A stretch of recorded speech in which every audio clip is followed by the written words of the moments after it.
देख रहे हैं तिरहुत न्यूज। मैं शिल्वी शर्मा। बिहार विधानसभा चुनाव की तारीखों का ऐलान हो चुका है। दूसरे चरण के चुनाव की नामांकन की प्रक्रिया भी शुरू हो चुकी है। इसी बीच मुजफ्फरपुर जिले के जिलाधिकारी ने प्रेस वार्ता कर कुछ गाइडलाइंस जारी की और क्या कुछ कहा, आइए देखते हैं। हम लोगों के जिले में, मुजफ्फरपुर जिले में 5 विधानसभा में नामांकन की प्रक्रिया प्रारंभ हुई है। इसमें पारू, साहेबगंज, कांटी, बरुराज और मीनापुर हैं और पांचों जो निर्वाची पदाधिकारी हैं उनके कार्यालय में नामांकन पत्र दाखिल होगा और पूरी तैयारी कर ली गई है। और जो कैंडिडेट हैं आएंगे तो उनके साथ हमारा जो मेन गेट हम लोगों के परिसर का है, कलेक्ट्रेट कैंपस का, वहाँ से मात्र 3 लोग ही अंदर आएंगे आरओ के चैम्बर तक। इसमें एक कैंडिडेट और 2 उनके प्रस्तावक या समर्थक जो भी हैं, तो ये 3 लोग ही आएंगे और अपना नामांकन दाखिल करेंगे। और कोविड के हिसाब से भी हम लोगों ने सब तैयारी अरेंजमेंट किया है, हेल्थ डेस्क बनाया है। वहाँ कैंडिडेट और उनके जो प्रस्तावक और समर्थक हैं उन लोगों का हम लोग जो है थर्मल स्कैनिंग करेंगे, सैनिटाइजेशन भी करेंगे और उसके बाद उनको मास्क भी उपलब्ध कराएंगे। उसके बाद उनको हम लोग अंदर आरओ के चैम्बर में आने देंगे और वहाँ विहित प्रक्रिया जो है उसके अनुसार लोग नामांकन दाखिल करेंगे।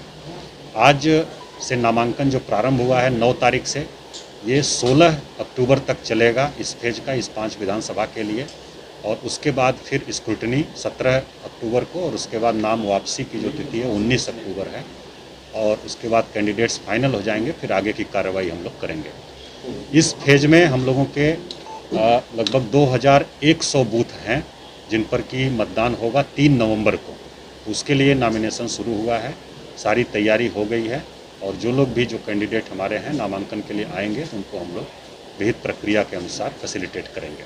सर, आदर्श आचार संहिता कुल कितने मामले दर्ज किए गए?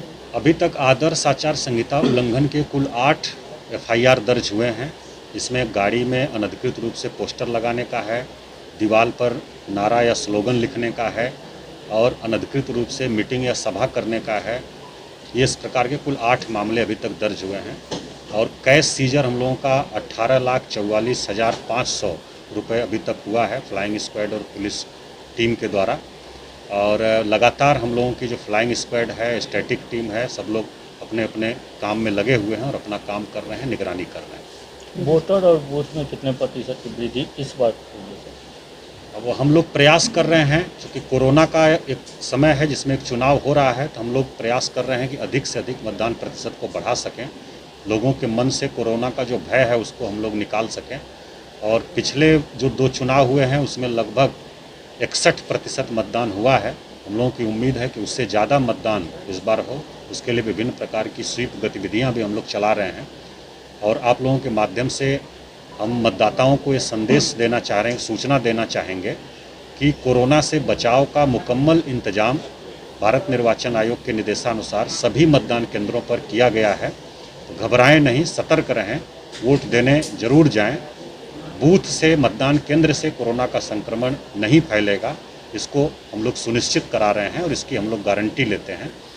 इसमें सबसे पहले तो मतदान केंद्र पर मतदाताओं की संख्या 1500 से घटा करके 1000 कर दी गई है। सहायक मतदान केंद्र बनाए गए हैं।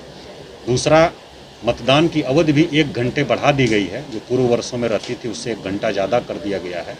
अब सुबह 7 बजे से 6 बजे शाम तक मतदान होगा और 3 विधानसभा में हमारे, इसमें पारू, साहेबगंज और मीनापुर में सुबह 7 बजे से 4 बजे शाम तक मतदान होगा।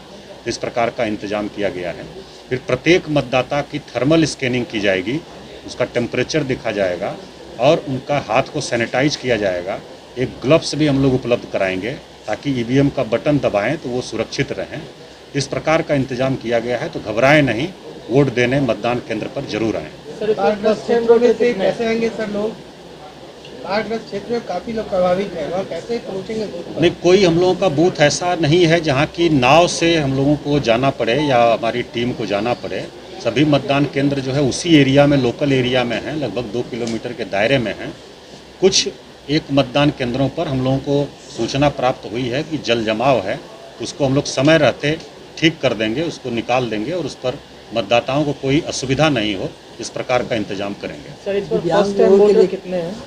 फर्स्ट टाइम हम लोगों के लगभग जो है 18 से 19 वर्ष के जो उम्र के हैं, लगभग 18 से 19 हज़ार मतदाता जो नए नाम जुड़े हैं, उसमें हैं और उनको हम लोग चाहेंगे कि वो लोग सेलिब्रेट करें, फर्स्ट टाइम आएँ। और हम लोगों का जो Muzaffarpur is ready to vote एक हम लोगों ने हैशटैग चलाया है सोशल मीडिया में, उसमें सेल्फी भी अपना अपलोड कर सकते हैं सभी मतदाता और विशेषकर फर्स्ट टाइम मतदाता। इस बार महिला मतदाताओं के मामले में हम लोगों ने विशेष उपलब्धि हासिल की है। जो जनसंख्या के अनुसार प्रति हज़ार पर महिलाओं की संख्या हमारे ज़िले की है वो 900 थी, लेकिन मतदाता सूची में प्रति हज़ार पुरुषों पर महिलाओं की संख्या मात्र 873 थी। इसको हम लोगों ने एक चुनौती के रूप में लिया और विशेष अभियान चलाया। आज की डेट में 873 से बढ़ करके वो 898 हो गया है। 900 का हम लोगों का टारगेट था, वहाँ तक नहीं पहुँच पाया, आचार संहिता जो और लागू हो गई, लेकिन हम लोगों का प्रयास सफल रहा। लगभग 25 पॉइंट की वृद्धि हुई इसमें, 873 से बढ़ करके 898 हुआ है महिला मतदाताओं की संख्या जो है, और लगभग 40,000 महिला मतदाताओं को हम लोगों ने इस विशेष अभियान में नाम जोड़ा है। और पूरा जो अभी तक जुड़ा है फरवरी से लेकर के लगभग 55,000 महिलाओं का नाम हम लोगों ने इस बार जोड़ा है। दिव्यांग लोगों के लिए क्या व्यवस्था रहेगी? दिव्यांग या 80 वर्ष से अधिक उम्र के जो मतदाता हैं वो पोस्टल बैलेट से भी मतदान कर सकते हैं। हम लोग उनको फार्म 12G होता है जिसमें सहमति प्राप्त करनी है। अभी तक के जो 5 विधानसभा चुनाव हैं जिसका आज नामांकन प्रक्रिया शुरू हुई है, इसमें टोटल 2130 बूथ हैं जो कि 1039 बिल्डिंग्स में हैं, जिसमें नक्सल बूथ 523 हैं और संवेदनशील बूथ 1315 बूथ हैं। इन सभी बूथों पे, इसके अलावा जनरल बूथ 292 है, इन सभी बूथों पे तैयारी कर ली गई है और सभी जो भी जहाँ पर भी है वहाँ पर पैरामिलिट्री की फोर्स दी जाएगी भारत निर्वाचन आयोग के आदेशानुसार। और इसके अलावा ज़िले में जो अपराधियों के विरुद्ध है वो लगातार कार्रवाई चल रही है। इस दौरान हम लोगों ने 85 अवैध हथियारों की बरामदगी की है। इसके अलावा 109 कार्टेजेस और 1 लाख से अधिक लीटर शराब की भी बरामदगी हुई है। पुलिस के द्वारा डिफरेंट जगहों पे कई केसेस में लगातार अरेस्टिंग की जा रही है और लगभग जो भी केसेस किसी भी प्रकार से सरकारी कर्मचारियों के विरुद्ध हुए हैं या फिर कोई अन्य मामले भी हुए हैं, उसमें सभी केसेस में लगातार अरेस्टिंग की जा रही है। 18,000 से ऊपर लोगों पर प्रिवेंटिव एक्शन की कार्रवाई की गई है। 200 से अधिक लोगों को पर CCA के प्रस्ताव हैं जिस पे उनको सर्विलांस किया जाएगा और उनके ऊपर निगरानी प्रस्ताव के अनुसार निगाह रखी जाएगी। इस प्रकार हम लोग का जिला पूरी तरह तैयार है और हम लोग आश्वस्त है कि हम लोग पीसफुल इलेक्शन करा सकें। सर, कुछ नेपाली करेंसी कार्रवाई की गई है ग्रामीण क्षेत्रों में जो आपराधिक तत्व के लोग हैं उनके लिए इस मैटर पे कुछ लगातार जो अपराधियों के विरुद्ध कार्रवाई पिछले दिनों में हुई है, मॉडल कोड ऑफ कंडक्ट लगने से पहले भी हुई है, उसके बाद भी हुई है, उस पर लगातार अरेस्टिंग हुई है।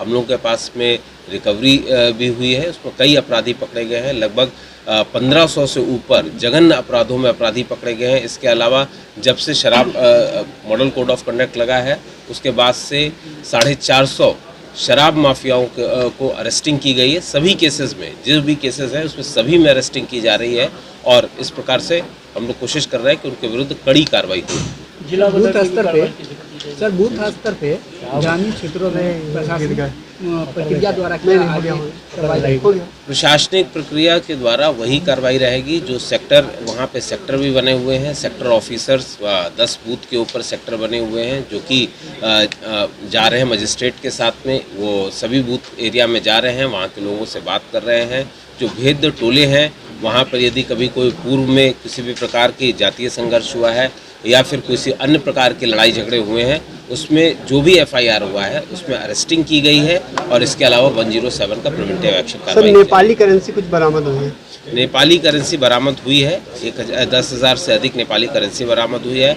18 लाख से ऊपर SST टीम द्वारा और जिला पुलिस द्वारा अपराध में 6 लाख, कुल 24 लाख रुपए की कुल बरामदगी की गई है।